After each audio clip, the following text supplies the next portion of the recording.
当初考虑到自己每天要开几十公里的路程呢，上下班，油车的费用实在太高了。听说新能源车能省油，感觉省油就等于省钱，所以说果断卖掉油车，换成了电车。如今开了3年多，终于知道网上关于新能源汽车的说法都是真的。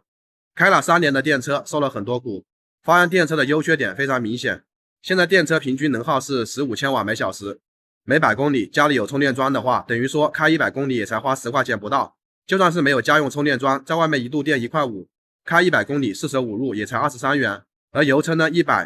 辆100公里的油耗6升的车算油省油了。要知道很多纯油的 B 级车平均要到8升甚至是9升每100公里，按照现在8块钱油价，开100公里妥妥的要50-60块了。即便是电车跑高速，100公里电耗要到22千瓦每小时，咱们呢用商用充电桩充电，开100公里才33块钱，就是比油车呢省了1半的钱。相比油车电车的省油优势非常明显。很多人疑惑，那电车每跑100公里能省下多少油钱呢？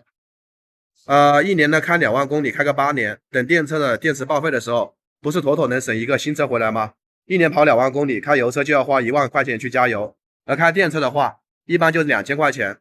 开8年的话，电车比油车的话少6万4。但如果你以为开电车开8年能比油车省下这么多钱，那你未免也太天真了吧？电车的保险比油车贵，8年以后电车基本上电池都会衰减比较严重，虽然还不至于说开不动了，但续航300公里的电车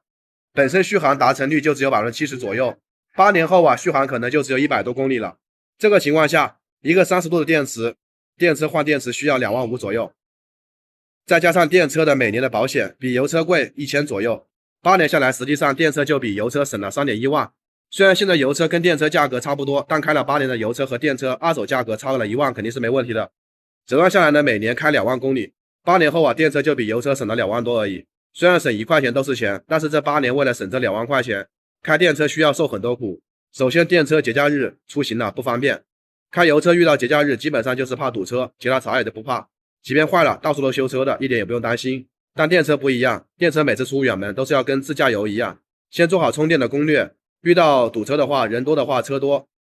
甚至还可能为了充电耽误好几个小时在服务区里面。其次电车的维修成本非常高，之前开油车的高速上面和一辆电车发生了追尾的事故，结果把人家的激光雷达给撞坏了，光是修人家的车就花了4000，自己把油车就是把整个保险杠都换掉了也不超过1000。而且呢，电车要求在 4S 店维修保养，想要享受终身的质保的服务，就必须要在 4S 店更换原厂的纯正的配件。这样一来的话，电车的维修成本又会进一步飙升。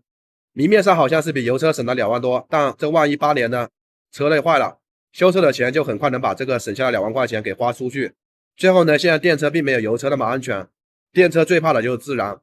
现在电车都是3元锂电池或者是磷酸铁锂电池，这种电池容易出现热失控，造成起火甚至爆炸，一旦发生自燃很可能就会难以扑灭。所谓的救火往往都是只是能控制火势，给车的人更多的逃生的时间而已，最终呢整个车都会被烧成空壳，有人行驶中就烧了起来，有的充电中烧了起来，更有的放在那里都不动都烧起来了。而燃油车只要你发动机没有问题，不漏油不改装，大功率的用电设备呢造成短路，基本上不会自燃，即便是自燃呢也能第一时间扑灭车子，后续还能够好好开。所以油车在二手车市场上面有很大一部分是火烧过的在卖，但电车就难了。总的来说大家选电车的时候图新鲜，想玩玩电车，有一部分人呢图省钱，家用压力也不大。但如果你开的比较少，那电车省出来省不了几个钱，即便能省也会就是说在用车过程中受很多苦。想买电车的朋友，我觉得可以等等固态电池出来再入手吧。